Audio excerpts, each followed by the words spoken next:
কাটালিয়া কামলাবাদ হাসনাবাদ থেকে দলের সাথে বিজয়ী হয়েছেন। উপহার দাতা হচ্ছেন সৌদি আরব প্রবাসী কাটালিয়া নিবাসী রাসেল আহমেদ ভাইয়ের পক্ষ থেকে সর্বপর সামাজিক উন্নয়ন যুব সংঘ উপহার প্রদান করছেন। জগাইগাঁও প্রত্যেকের দল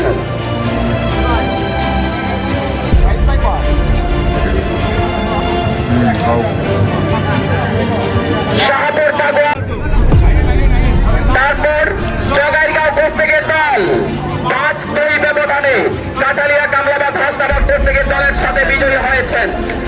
উপহার দাতা হচ্ছেন সৌদি আরব প্রবাসী কাটালিয়া নিবাসী রাসেল আহমেদ ভাইয়ের পক্ষ থেকে সর্বপর সামাজিক উন্নয়ন যুব সংঘ উপহার প্রদান করছেন। জগাইগাঁও প্রত্যেকের দল